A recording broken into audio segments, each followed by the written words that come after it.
Dear Mooji, ever since watching your response to the letter about evil spirits, I have been scared to meditate.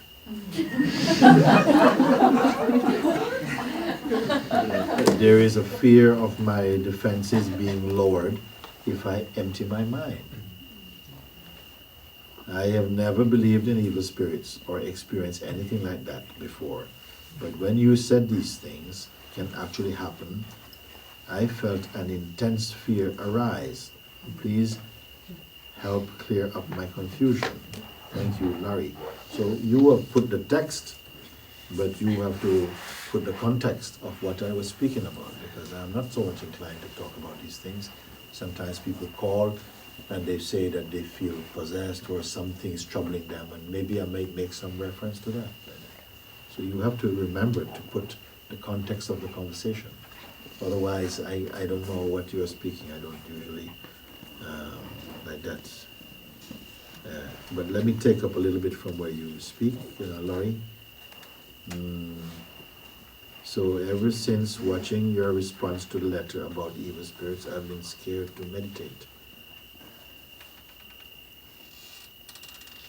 There's a fear of my defenses being lowered if I empty my mind. Many people have this. This fear is coming from the mind. That if you go beyond the mind, if you go beyond the person, you're going to be in some vulnerable state. It's not true. You come to a state of innocence. Innocence and vulnerability are different. I didn't say you come to a naive state. You come back to a kind of innocence. And that is a very powerful state. You see. Innocence means all these things that don't exist. You don't know anything about them. People talk all kind of things, but you don't know anything. What are they talking about? What are they talking about? We have developed so many billions of words collectively as language, human language. And we're still inventing new words like this. But you don't know what they're talking about. That is innocence. Still, something is talking. But inside the feeling is, but what we seem to talk about, it feels like, why? Why would you want to be talking about that? I mean, like, you see, that's a kind of innocence. Not, of course, I don't feel that the person going around asking, why people talk, why? I don't say this. But the intelligent person is asking, why do we talk, why? You see? Because there's a fear that my defenses being lowered if I empty my mind. Defenses mean that you already feel you're under attack from life, isn't it? For many people, the life seems like on the verge of some ordeal. It's about, that you have to control. Otherwise, it's just it's like boiling milk. You have to keep your eye on it. You can't answer a telephone. Some people feel I have to control it. Because if I don't, things go wrong. So then this is very, very. Then you exhaust your energy. You will get tired very quickly. Because why? You're too busy trying to save life, trying to prevent your projections from happening.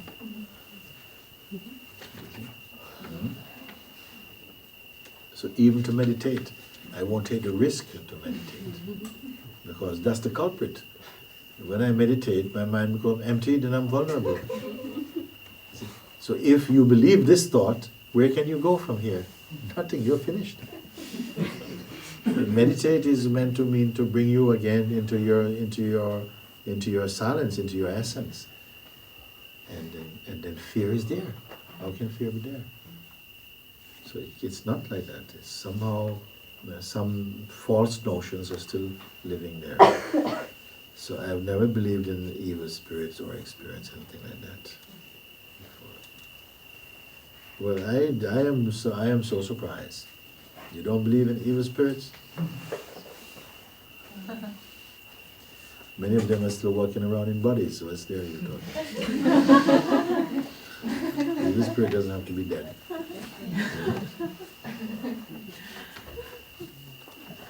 You're afraid of disembodied evil spirits. Huh?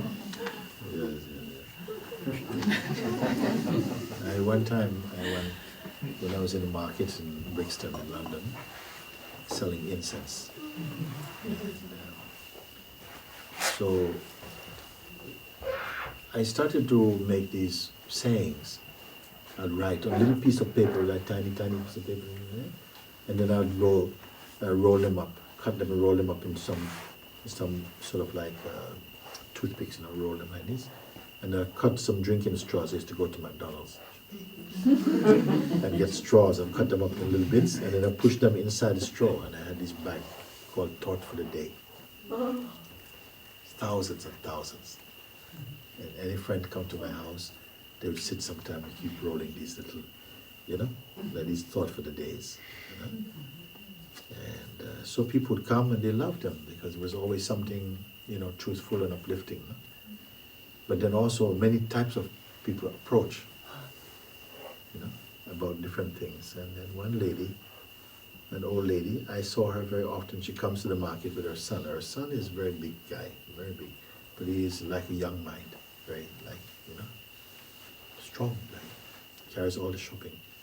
And I saw her one day, and she had this thing around her neck, like a collar. And so I said to her, "Are you okay, Auntie? Everything okay?" She said, yes. I was coming to see you because I want to know if you can give me something." I said, "Why? What happened to you?" He says, "Well, my husband, he tried to kill me last night. Came in the room. For no reason, no explained thing. He was choking me on the bed, choking me on my bed. And if it wasn't for my son, he would finish me off, he would kill me. This man is a very wicked man. He was wicked when he was alive, and he's still wicked now."